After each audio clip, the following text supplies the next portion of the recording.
Principal Matters Podcast, episode 164.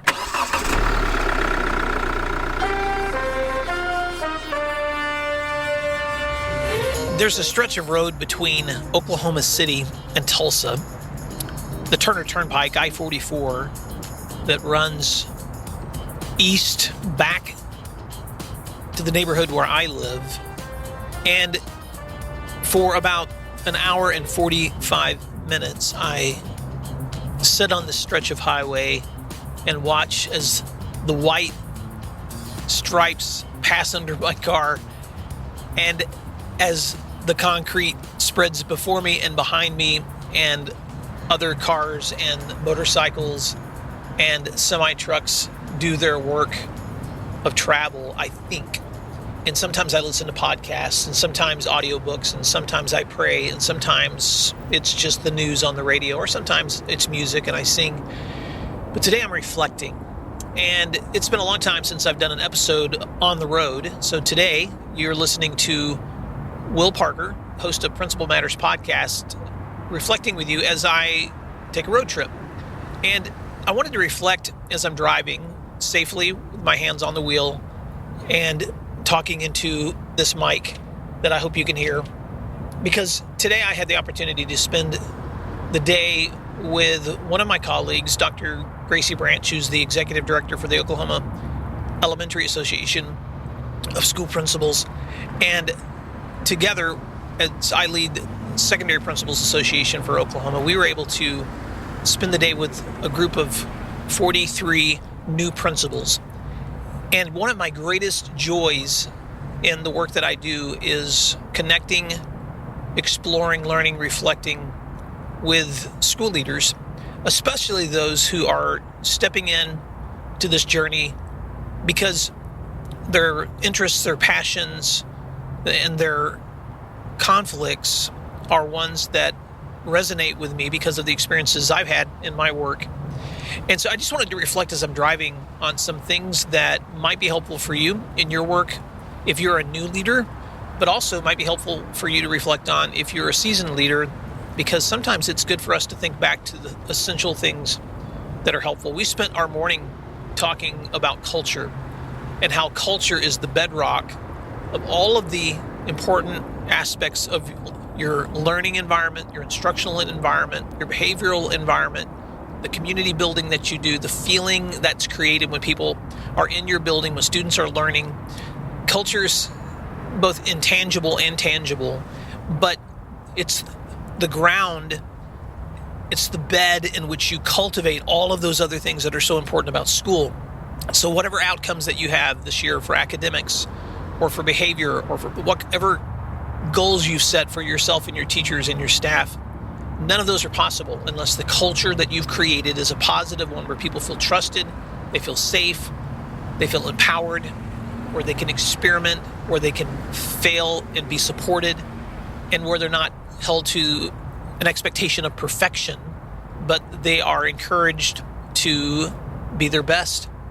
And so creating that kind of culture requires a lot of intentionality and work. And so some of the things that we talked about also were reflected in a resource that we're using from one of my favorite authors who helped co-host this show for 15 episodes this past year, Jen Schwanke's book, You're the Principal, Now What? And so I want to give a big shout out to Jen and ASCD for that resource, because Jen talks about in her chapter on culture the importance of gauging your past, which means understanding the history of the school that you're leading so that you respect and honor those who've come before you and those who are there now, and so that you understand the context that you're serving in.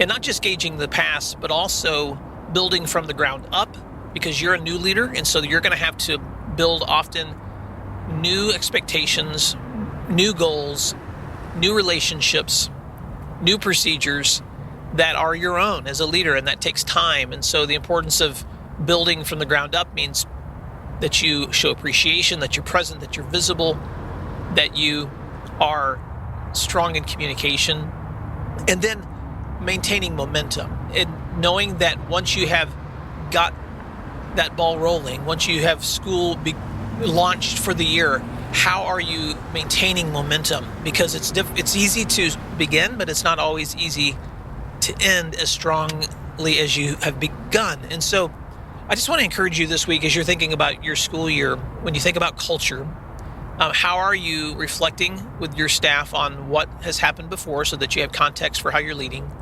How are you focusing on building goals together that you're sharing in leadership with those around you? And then how are you maintaining momentum on those things that matter most for you in your students and schools and communities?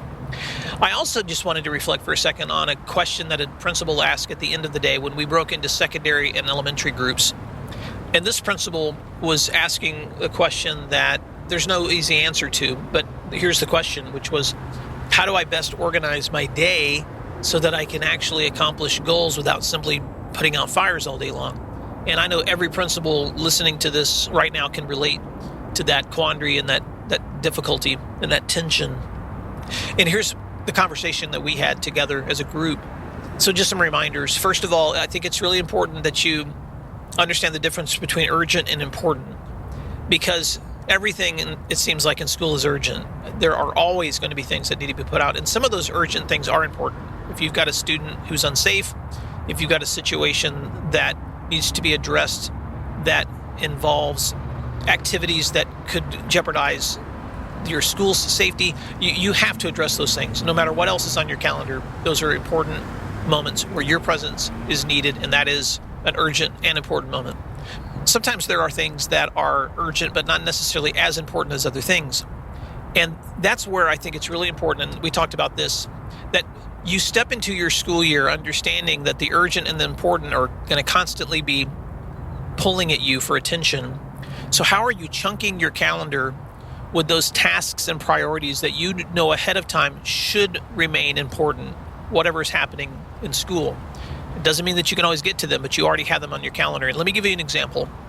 At the beginning of every school year, you have teachers and staff who need to be observed and evaluated. You need to be spending time in instructional leadership by being in classrooms. And for most school leaders, they know that that's an important priority going into the school year. And yet it's often the first thing that is trimmed from the day when something urgent is happening. So at the beginning of every year, I would sit down in the summer with my administrative staff, and I was in a school where I had administrative assistants, and we would divide out the evaluations and observations that we were going to do that year.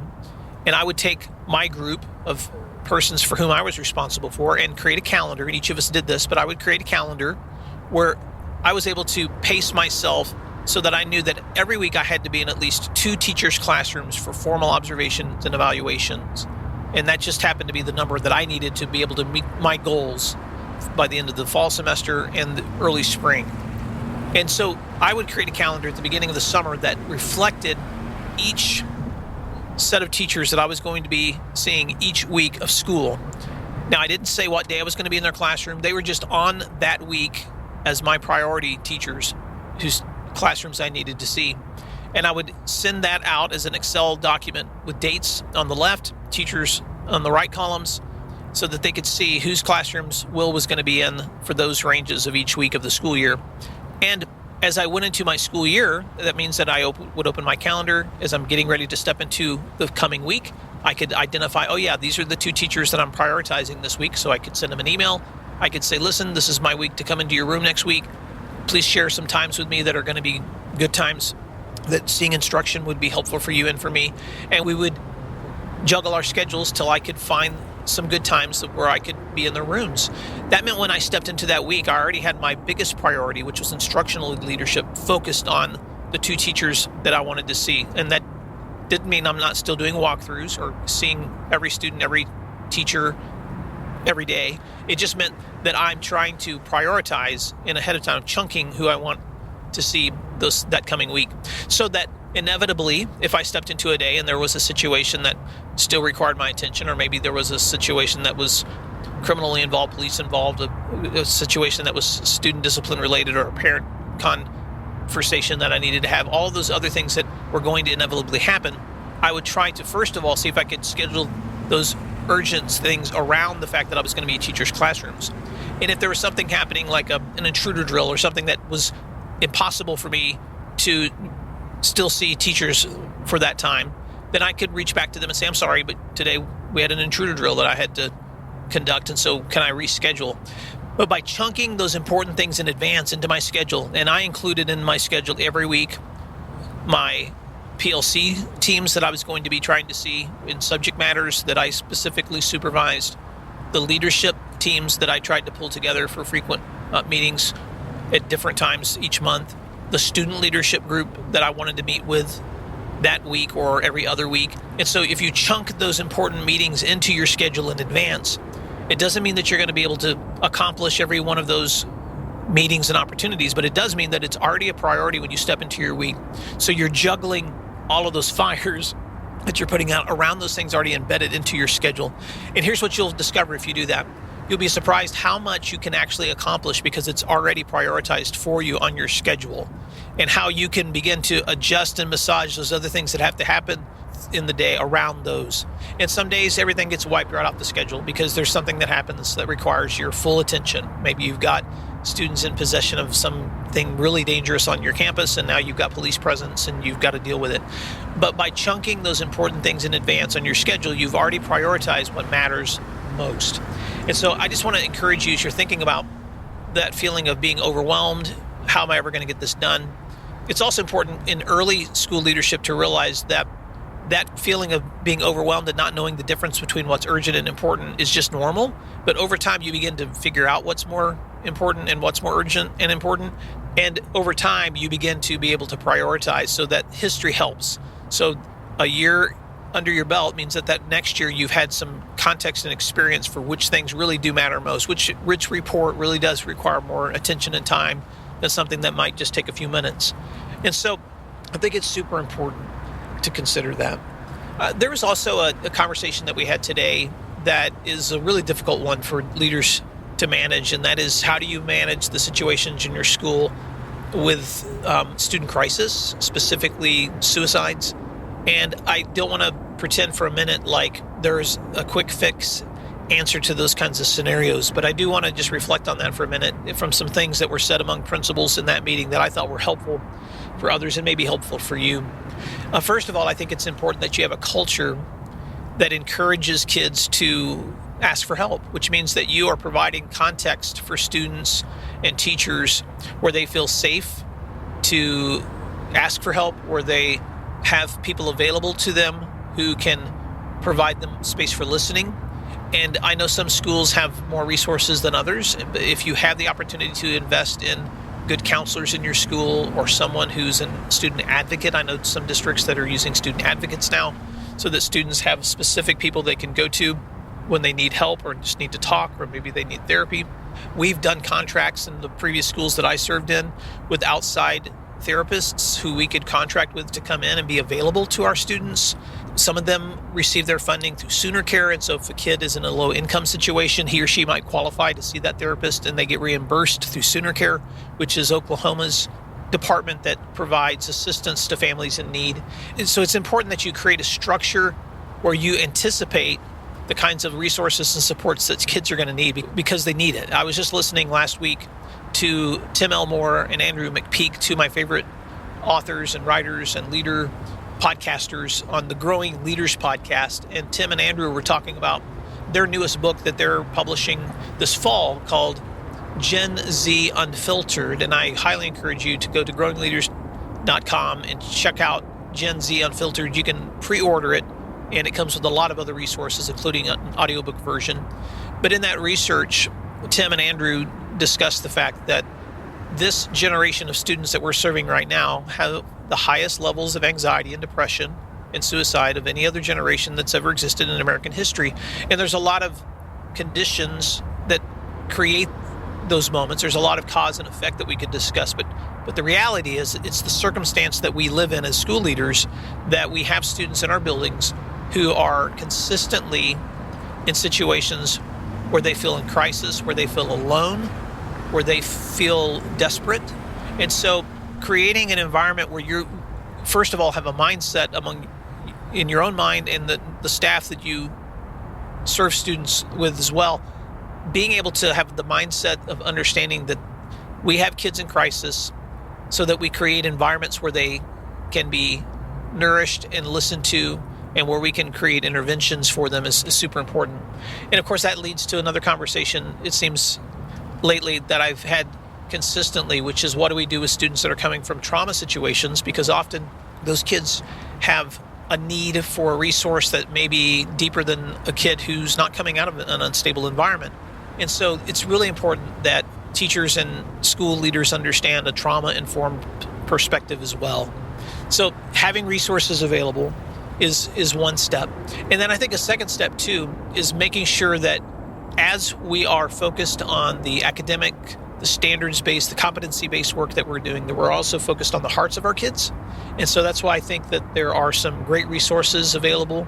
I'm a big fan of Tim Elmore's Habitudes series, which is a series of books that Growing Leaders has created that provide an image with a lesson and a conversation starter that you can have with students consistently about things like character, things like prioritizing, values that they need to consider, those timeless things like respect and hard work, how to deal with anxiety, those kinds of issues that they're often thinking about, but they don't often have the platform or the context for conversations about. And one of the principles in our conversations today is using a curriculum called Learning for Living. And I have not used that, but he highly commended it as something that his school's been doing as a way to work with kids and give them some guided resources that help them think through those as well. Today, as we were wrapping up our conversation with new principals, we circled up and went around the room and asked each of them to just share one thing that they considered to be a takeaway, something that as they leave today, I will be thinking about.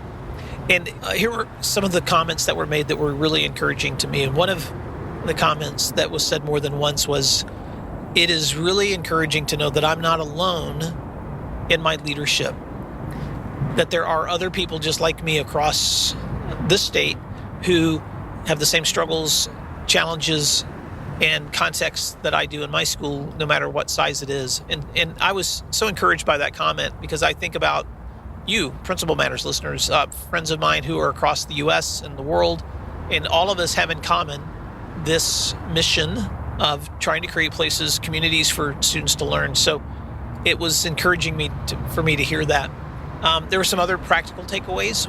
Teachers or principals shared very practical things that they do to show appreciation to their teachers, ways that they provide kudos and feedback to them. I'll just give you a couple of examples.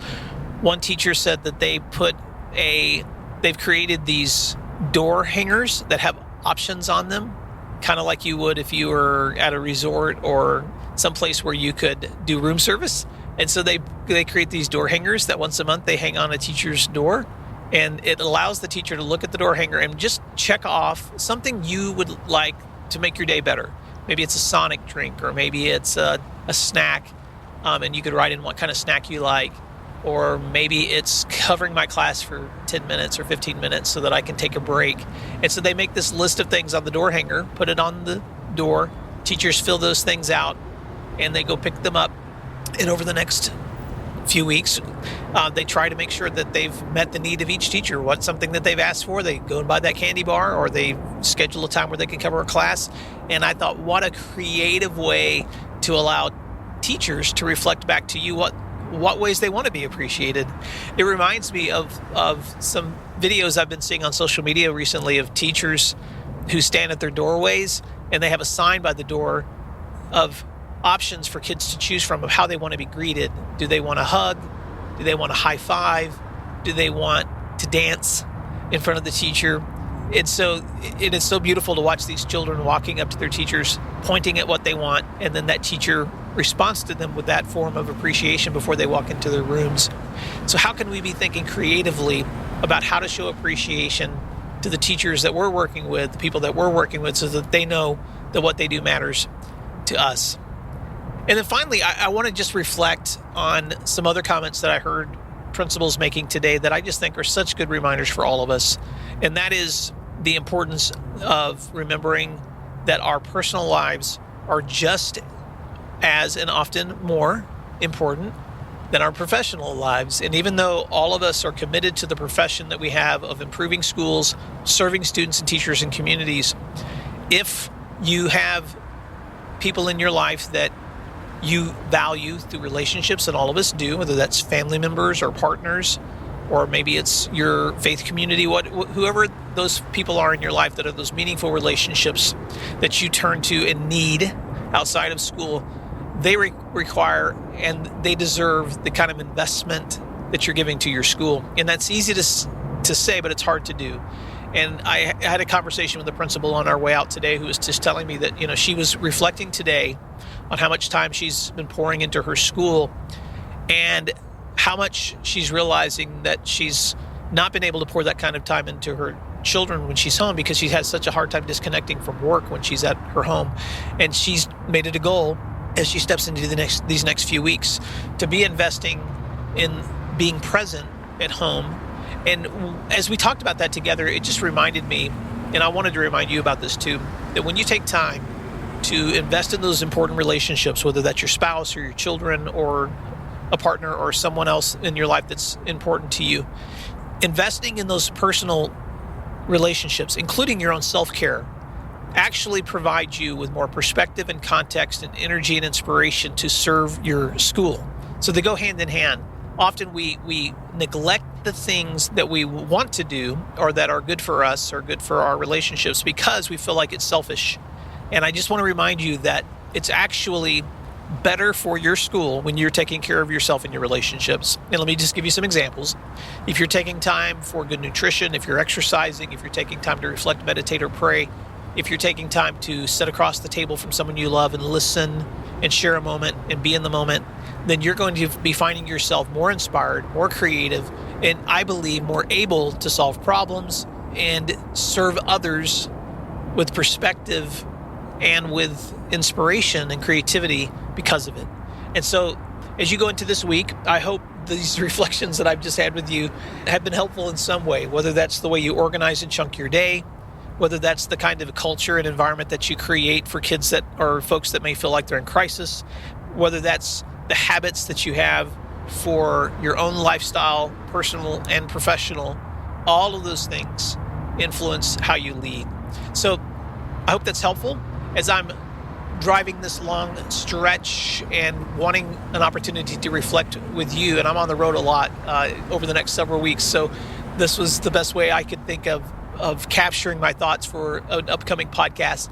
I hope that you're having a great start to your school year for those of you that are starting, and for those of you that are in the middle of your school year that are on the other side of the globe, wherever you are in your school year, thank you that every day you're serving students, serving communities, and that you are doing what matters. And I'll talk to you soon. Also, I just want to give a quick heads up to those of you that are interested in joining a mastermind. Did you hear that little blinker go there? For those of you that are interested in joining a mastermind, I have opened up applications for a mastermind community on my website, and you can find that at williamdparker.com/mastermind. This is an opportunity for you to join a group of other like-minded leaders with high expectations who want to share best practices, study leadership concepts and books together, have hot seat moments where you're sharing your most crucial situations and getting feedback from other experts, and together pushing towards shared growth. If you're interested in that kind of community involvement, then check out the application at my website, or you can reach out to me by email at williamdparker.com. Thanks, and hope to hear from you soon. If you'd like other free resources like this one, you can check out all my posts at williamdparker.com.